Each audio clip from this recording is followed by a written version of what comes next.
வணக்கம் மக்களே. வணக்கம் மக்களே. நாங்கள் இப்போது கருப்பு படம் ரிவ்யூ சொன்னோம்ல, அதுக்காக இப்போ நாங்கள் கருப்புசாமி கோயிலுக்கே வந்துட்டோம். ஆமாம் மக்களே, இதுதான் கருப்புசாமி கோயில். பாருங்கள் எவ்வளோ பெரிய கருப்புசாமி. பட் இவங்க பேர் குள்ள கருப்புசாமி.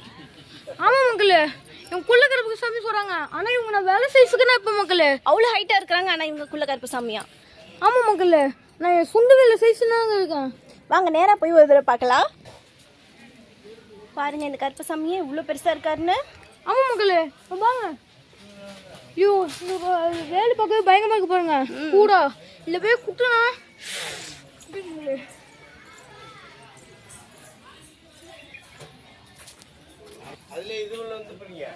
இப்போ நம்ம தூரத்துலேருந்து பார்த்த கருப்பசாமியோட பக்கத்தில் இருக்கும். இப்போ பாருங்க இவங்க கால் மட்டும்தான் நம்மளுக்கு தெரியுது. அவ்வளோ பெரிய சிலைங்க இது. பாருங்க மக்களே, அந்த காடு மூணு வேலை பயங்கரமாக இருக்கு பாருங்க மக்களே.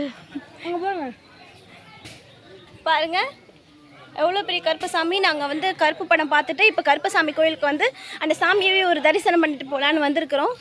உண்மையில இந்த கோயில் கொண்டு போனாங்க. சின்ன கோயிலாக இருந்தாலும் சூப்பராக இருக்குது. நீங்களும் கருப்பு படம் பார்த்தீங்கன்னா அடுத்தது ஒரு கருப்புசாமி கோயிலுக்கு போய் சாமி கும்பிட்டுட்டு வந்துருங்க. கருப்பு பார்த்துட்டு கருப்புசாமி போங்க, கருப்புசாமி பார்த்துட்டு கருப்புக்கு போங்க. மக்களே, உங்களுக்கு நாங்கள் போகிற வீடியோலாம் வரணும்னா மறக்காமல் இந்த சேனல் சப்ஸ்கிரைப் பண்ணுங்கள். அப்புறம் இந்த நோட்டிஃபிகேஷன் ஆன் பண்ணி வச்சுக்கோங்க. அப்படின்னா உங்கள் என் வீடியோலாம் உங்கள் கண்ணில் படும். ஓகே மக்களே, எங்களோட கருப்புசாமி கோயில் அனுபவத்தை உங்ககிட்ட ஷேர் பண்ணலாம் தான் இந்த வீடியோ. அடுத்த வீடியோவில் திரும்ப பார்க்கலாம். இதோட உங்ககிட்ட அந்த விடை பெற்றுக்கொள்வது ஜனனி அண்ட் ஜெகன். பாய் மக்களே. பாய்.